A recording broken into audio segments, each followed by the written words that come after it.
Will explain the InventHelp process step by step. Over 10,000 patents have been secured through InventHelp's patent referral services. The InventHelp Databank includes thousands of companies who have agreed to review new ideas. We've been helping inventors since 1984. Let's help you next. Get started today. Call 1-800-217-4380. That's 1-800-217-4380. Again, 1-800-217-4380. In a world that moves a million miles a second, Haagen-Dazs invites you to slow down and savor every delicious bite. Take it one almond at a time with a Haagen-Dazs Vanilla Milk Chocolate Almond Bar. Madagascar Vanilla, rich milk chocolate, and toasted California almonds make this unmatched icon legendary. Whatever Dazs you savor, a snack bar or your favorite flavor, say goodbye to the fast life and hello to savoring the finest ingredients and the richest and creamiest ice cream. That's Dazs. With MedGuard Alert, you're never alone. You can connect with medical professionals anywhere, anytime. And now MedGuard is introducing our exclusive new Care Watch. If you need help quickly, use it from anywhere to contact medical professionals. No cell phone required. The Care Watch is not only a life-saving medical alert device, it's a revolutionary health monitoring system that checks your blood pressure, heart rate, oxygen saturation, and much more. And here's the best part. If you have Medicaid, you may qualify to get your Care Watch for free. The Care Watch is only available through MedGuard Alert. Call us right now. We have monitoring programs starting as low as $1 a day. The call is free, activation is free, shipping is free, and no contract is required. Remember, with Medicaid, you may qualify to get your Care Watch for free. Call us to get your Care Watch right now. 800-681-8020.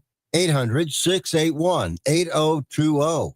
800-681-8020. That's 800-681-8020.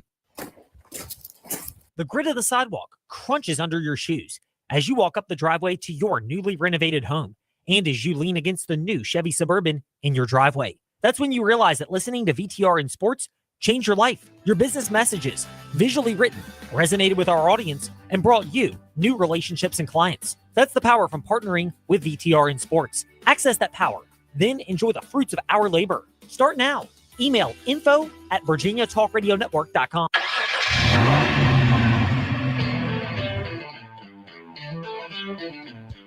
You're stepping into the fast lane on the VTRN Sports app. 93.3 FM and 1320 AM Lynchburg, or by asking Alexa or Google Home, open VTRN Sports Lynchburg. Now, take the fast lane through the topics that matter across the Commonwealth. This is the Fast Lane with Ed Lane. A course correction for the Virginia Tech Hokies. Not really referring to the men's basketball team as we welcome you into the fast lane. Not really referring to women's basketball. We'll start that broadcast of women's basketball from Virginia Tech tonight, 5:30 p.m. VTRN Sports app, as we'll be picking up a large number of women's basketball and baseball games going forward. Because last night in basketball, I don't think the idea of course correction is the right way to describe what happened. SMU is a borderline bubble team for the NCAA tournament. Anybody from the ACC, in my mind, it does not get the benefit of the doubt. Duke, in. Louisville, in. Clemson, in. Anybody else has a major asterisk, even if the ACC gets 4 or maybe 5 teams into the big dance. It's just hard to buy into what we've seen so far within the ACC. So the majority of the ACC, there's an eyebrow-raising component to what you get. But I thought they summed it up pretty well at techsideline.com, and our guy, David Cunningham, who joins us Mondays on covering the Commonwealth, that the lack of overall explosive players is the real thing right now for Virginia Tech. And some of that's developmental. They have a young backcourt. You keep them there for another year if you can find a way to do that. And all indications are it looks like the NIL situation is a lot better, according to techsideline.com's Chris Coleman, than it was previously in Blacksburg. So if that's the case, you can work on some of that development. That will also, by the way, still mean that you need to add some pieces in the transfer portal. And hopefully you're not going after guys who have one eye out the door, or maybe have one eye, one hand tied behind their back, or two if the federal government comes looking at them in gambling probes. But for Virginia Tech, it doesn't change a lot what I saw last night about who they are as a team. They fight hard. They hang in there against inferior talent and or inferior coach teams. They got a chance to win. But ultimately, SMU, I mean, look, they put up 81 points. It's a real high-octane offense. The defense has been very hit against most teams and miss against the best. But this is a good enough SMU team, and people forget that Andy Enfield, who's the coach of SMU, was a good coach at USC. Can't say I blame him for leaving after the whole Bronny James situation and basically being forced to, acquiesce to the ever-loving demands of LeBron James, as if nobody else in basketball has ever had to do that. But no, SMU still is a good program, and I go back to it when you look at their resources. When they had the article about them moving to the ACC, and for a decade, forfeiting revenue from the ACC, 7 to 9 years. And they lose about $300 million in revenue. The SMU boosters who agreed to make up the difference for SMU had the comment of, when you're worth a few $1 billion, what's a couple $100 million? I mean, that's, by the way, that's one of the all-time golden quotes in college athletics to figure out where people fit in the financial pecking order.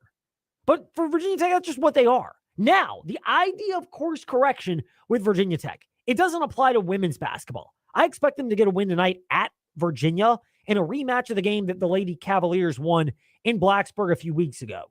Virginia Tech, I think, is a better team. Megan Duffy right now has them playing more consistent and more reliable. And generally when Virginia Tech's lost outside of that matchup, it's by and large been to teams where they're just at a clear talent deficit. Iowa in the early matchup this year. Notre Dame, NC State.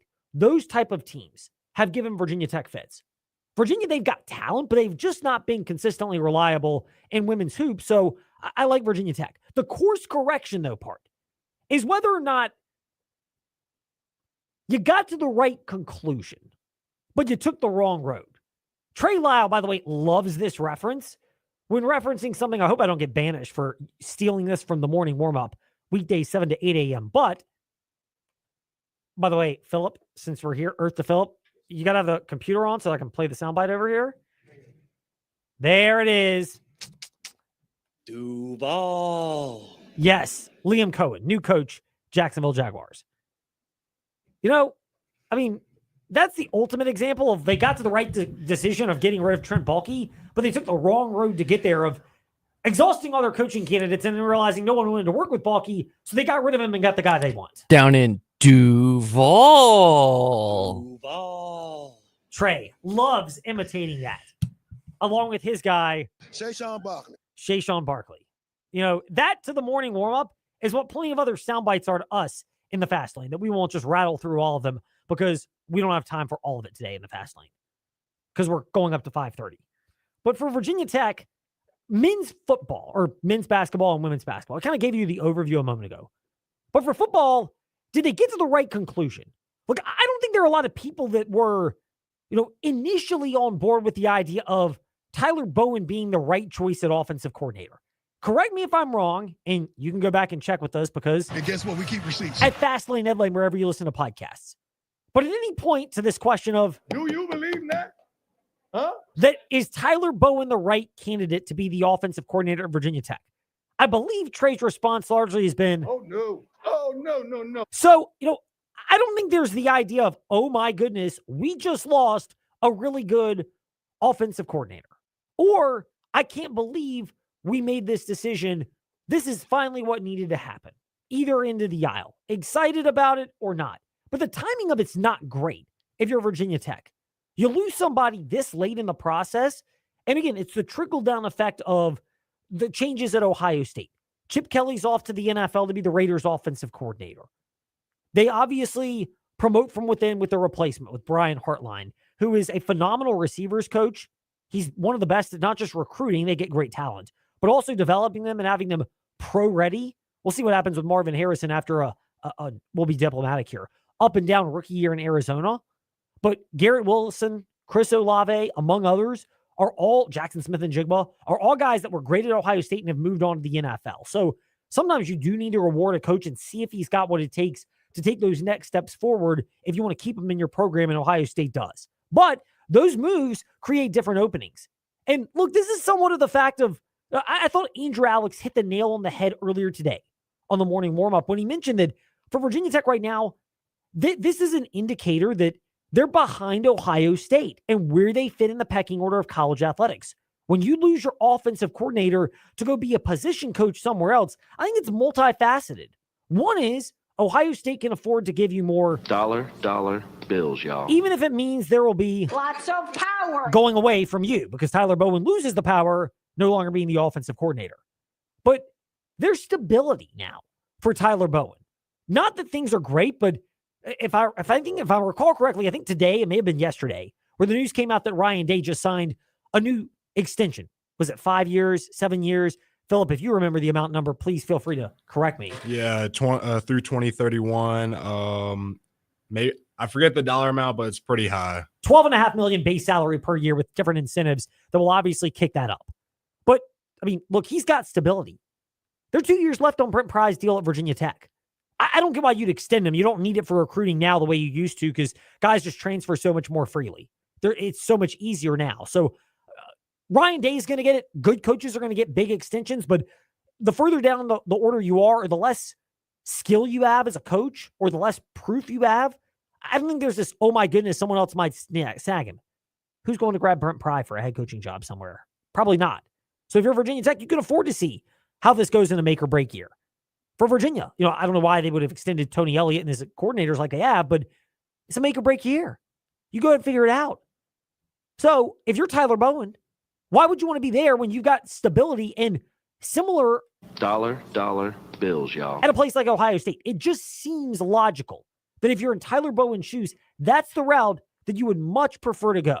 And that's why you would much prefer to take that direction if you're him and figure out going there. I don't blame him at all. It makes complete sense. Much like it makes complete sense that at InsaneRadioDeals.com, we are going to let it go. Let it go. You don't want me singing any longer. So go there right now. Buy items 22% off every single item when you enter the promo code FROZEN at checkout at InsaneRadioDeals.com. Start buying so I can stop singing on the Virginia Talk Radio Network. Now to other topics here in the Fast Five at 5-ish. It's time for Fast Five at 5-ish. 5-ish minutes on 5 relevant topics done around 5 p.m.-ish. Ish, because our counting skills are kind of ish. Let's start with number 5. Well, he's out of Atlanta and on to Cleveland. Former Virginia Cavalier DeAndre Hunter, who had that big contract extension in the offseason, he's now going to the Cleveland Cavaliers. Hawks receive Karis LeVert, Georges Niang, 2 pick swaps. That's the comical thing about the NBA. These picks are so far down the road. Like, I don't know how much value you have when you're talking like 2029, 2031, and nobody will be there. And 2 second-round picks. Look, I love it for Cleveland. I think Trey made this point at TreyLawVT on Twitter about the length of the Cleveland Cavaliers. I like it in that sense. Does it put them over the top to beat the Boston Celtics? I have a tough time with that just because I think the Celtics-Sixers matchup earlier this week was an example that the Celtics are kind of maybe bored, maybe just managing their own load in the regular season. But we've seen what DeAndre Hunter's done. He's a viable option and goes to a really good franchise in Cleveland right now that they have been dominating for much of the regular season. Number 4. Colin Hitchler, expected to become the new defensive coordinator at JMU. This according to Pete Thamel within the last half hour. He is a former assistant coach at Alabama, Wisconsin, and Cincinnati, and he does have experience working with Bob Chesney at, here we go, Salve Regina in 2011, which I believe Salve Regina is a Division III school that actually played the University of Lynchburg baseball team on the Hornets' run to the NCAA championship back in 2023. Please, if I'm incorrect with that or correct, you could let us know. Fast Lane, Ed Lane, Facebook, Twitter, Instagram. Good pedigree at a high level, younger coach, but so is Bob Chesney. If I'm JMU, be real here. They don't have the budget of a Liberty University. Sorry, but we're keeping it real here. But what they do have is they have a great athletic director. Bourne was the great athletic director. But even in that transition, they've done a really good job of identifying young, hungry coaches, keeping them for a chunk of time, and being able to build something winning, and then replacing them with the right guys when they move forward. It's the right blueprint for where they are budget-wise and in their program. I like this for JMU. You get a guy that has experience at bigger programs, knows how that game operates, knows how to develop players. When I think of Alabama and Nick Saban, certainly developmental talent is something that comes to mind. But Wisconsin and Cincinnati, Two of those programs, and those two programs as well. I mean, obviously Nick Saban was arguably the best developing talent. But Wisconsin and Cincinnati scream player development program in terms of their structure, which is a really good thing if you are JMU, finding a coach that fits that part of the description as well. Number 3. NFLPA Executive Director Lloyd Howell has pushed back against NFL Commissioner Roger Goodell, who made the statement that safety data favors expanding the regular season. Okay, that's the ultimate trial balloon of the NFL. Let's see what people will buy about this idea. Philip, you played football. I'll just ask you, having played in high school and in high-level college football at Liberty, playing more games, it may be fun. You may be able to accrue plenty more. Dollar bills, y'all. And the NFL will certainly get more for the players with more games because there's revenue sharing at a 50-50 rate. But safer, I don't know if I'm buying that one.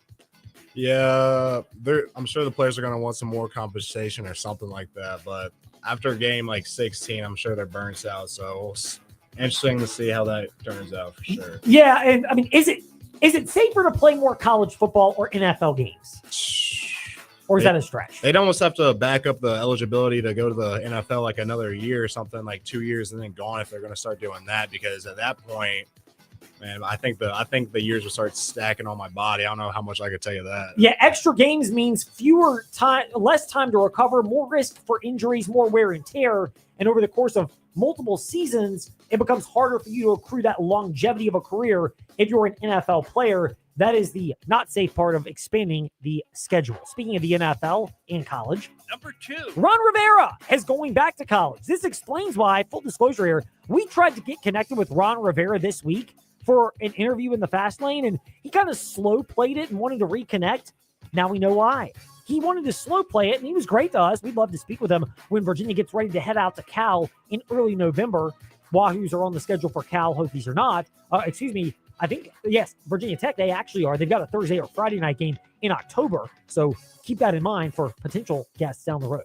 But Ron Rivera, we tried to get him in the fast lane, but just couldn't make it work. That's part of the reason why, in hindsight, why that transpired. We've had a lot of great guests, but that explains why one of them did not unfold. Meanwhile, we will bring in Number 1. Speaking of the ACC, beginning in the spring of 2025, this spring, the ACC Basketball Championship in Durham will feature all 16 teams. It will be a single elimination baseball championship. Trey might want to chime in on this now because he hosts the Foul Ball Area podcast. Trey, are you a fan of this, or is this merely, hey? Yeah, the pool play was dumb because basically the higher seed always had the advantage because there was quote unquote a tie because I think there were even teams. So like if everyone beat everyone, whoever was the higher seed would get in, even though if you beat the higher seed. So like it was just dumb. But yeah, this is better.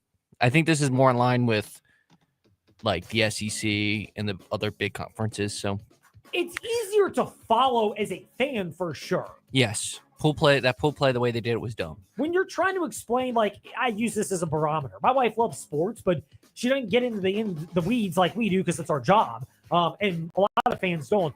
Explaining to the casual fan that I encounter, when I'm running a race or tennis or out in public, much like you, Trey, trying to explain pool play, you're kind of getting a headache trying to explain. Also, you don't waste your ace. Like if you're a Friday guy will pitch in like your first game, for example, because it's a lot more like a normal weekend. Whereas if you're like, let's say a 1 seed and you play the 10 seed first, you probably don't want to play your ace in that game and save him. Whereas it's probably easier to divulge pitching staff and stuff. And the Foul Ball Area podcast will come back. It's currently on maternity leave or paternity leave, I guess, is for the father because Matt had his baby in December. So yes, we'll be back soon. Pitchers and catchers report this weekend.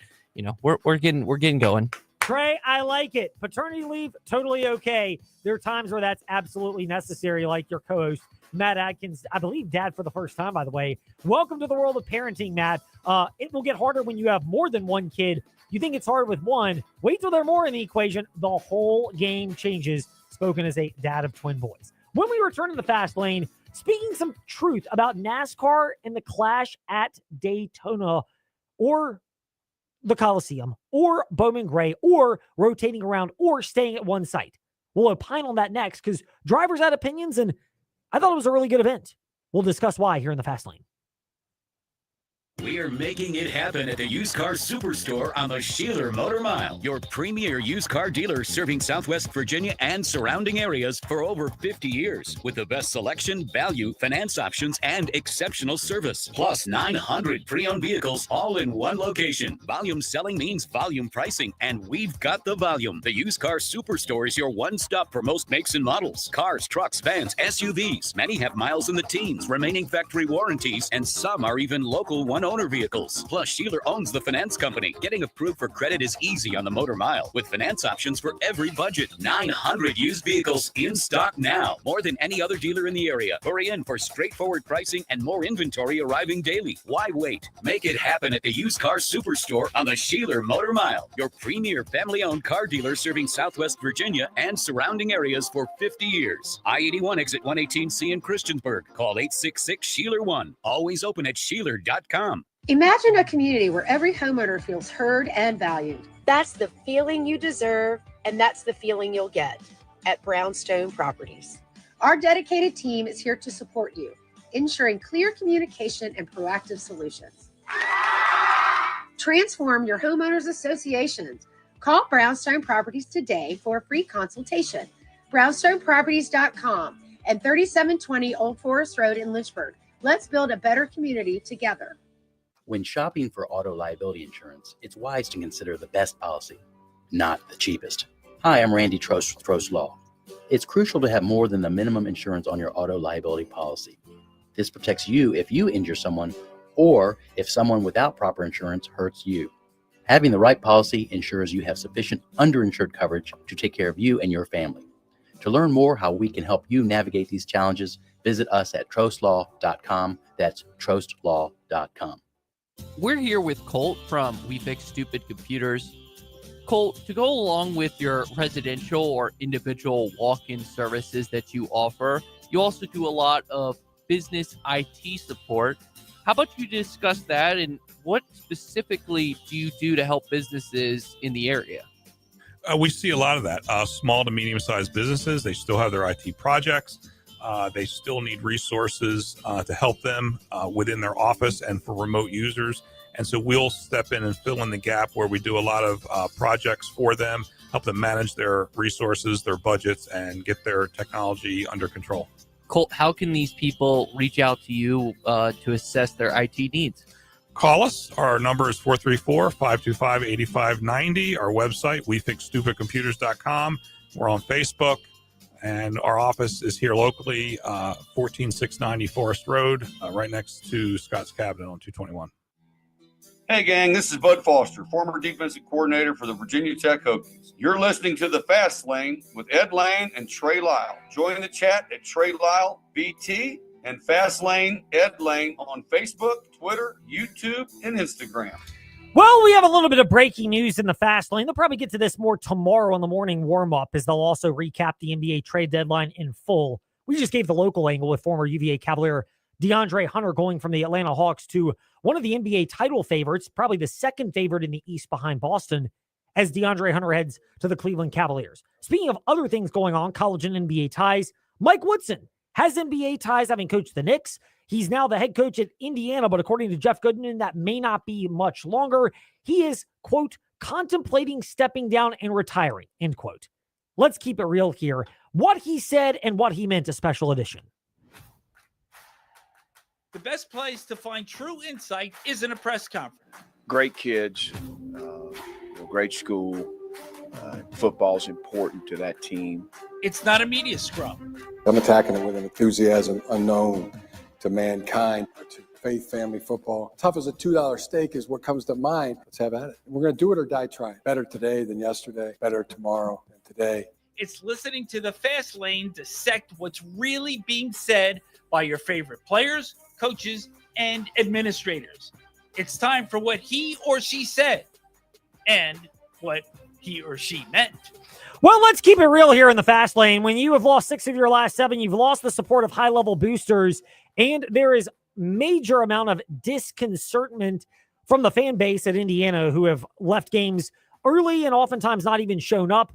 When Mike Woodson says he is contemplating stepping down and retiring, this just in according to the Field of 68's Jeff Goodman, it basically means one of the blue blood jobs in college basketball is going to open up because of underperformance and somebody just trying to save face. So we had an opportunity to play that cheesy soundbite. Now, one of our favorites, NASCAR at Bowman Gray.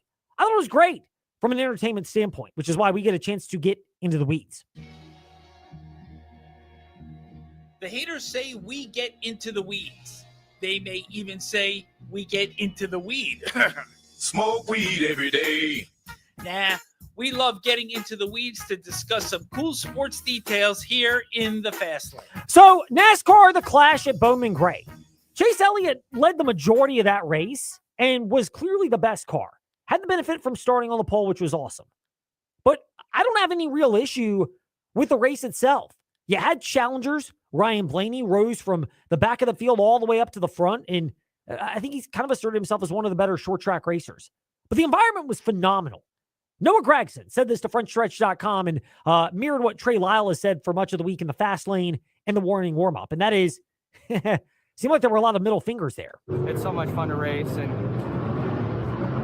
the main clash tomorrow is going to be even better. So just never seen so many middle fingers and people cheering. I didn't know who they were flipping off. It was me, Kyle, probably not Kyle. They like Kyle up here, so they're probably flipping me and Justin off. But then they were cheering. It was awesome. But I mean, you get that wild swing of emotion, and you want the passion from fans. NASCAR, if you've never been before, middle fingers are often directed at particular drivers. It was, I think, first time I ever really noticed it was Jeff Gordon being the recipient from Dale Earnhardt fans and vice versa back in the day. But Tony Stewart, Kyle Busch, Kurt Busch, Denny Hamlin, among others, have all been on the receiving end of those dreaded middle fingers for some. But for NASCAR, you kind of like it to an extent because it means there's fan passion and it leads to a great environment. And the winner of the race, Chase Elliott, who's one of the most popular drivers in NASCAR and has been voted as such multiple times, had this to say to Fox after the race about the environment at Bowman Gray and being something that NASCAR should lean into. Well, y'all deserved it. I hope it was a good show for you. This environment is special, and this is a place that has had deep history in NASCAR, and I think they deserve this event. Truthfully, and I hope we didn't disappoint. It was fun for me at least, and we'll hopefully come back here one day. You hope so, as Chase Elliott said after his victory in the clash at Bowman Gray to Fox on the broadcast. Look, it's not going to get a bigger race. 17,000 people is just way too small, but they're on top of you.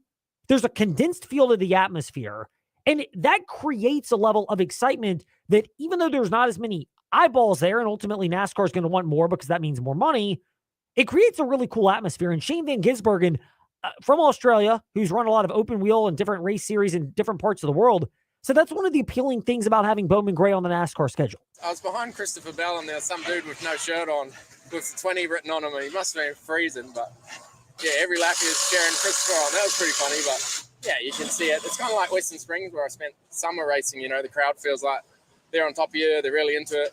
It was awesome. It's great. That's one of the cool things for NASCAR is to have that crowd. It creates that atmosphere that makes for a compelling TV product. And, it's like we've said about Liberty. Liberty's got a 25,000 seat football stadium, which they could make it bigger, but they don't really sell out 25,000. But they make it a really cool experience, and they get enough there when you combine all the luxury suites and the cabanas, and including cabana number 9, the infamous one, cabana number 9, Flames Rising Collective. It makes for a really good atmosphere, and it has a feel that makes it a really cool environment. Our place, where we're going to be going this evening, Go home to Bel Air for Louisiana Tech Liberty. It only seats like 4,000, 5,000, but the atmosphere is great because it's small and creates a lot of noise, which is really cool. Speaking of good atmospheres, hopefully there'll be one at JPJ tonight, but it's different. Bigger venue than Castle Coliseum, which is great for Virginia Tech women's hoops. We will find out more about that when nope, not yet. Nope, you got to wait. Now we are getting ready to go to Virginia Tech UVA basketball. The following is a Playfly presentation of the Virginia Tech Sports Network. On the Virginia Tech Sports Network from Playfly, this is Virginia Tech women's basketball.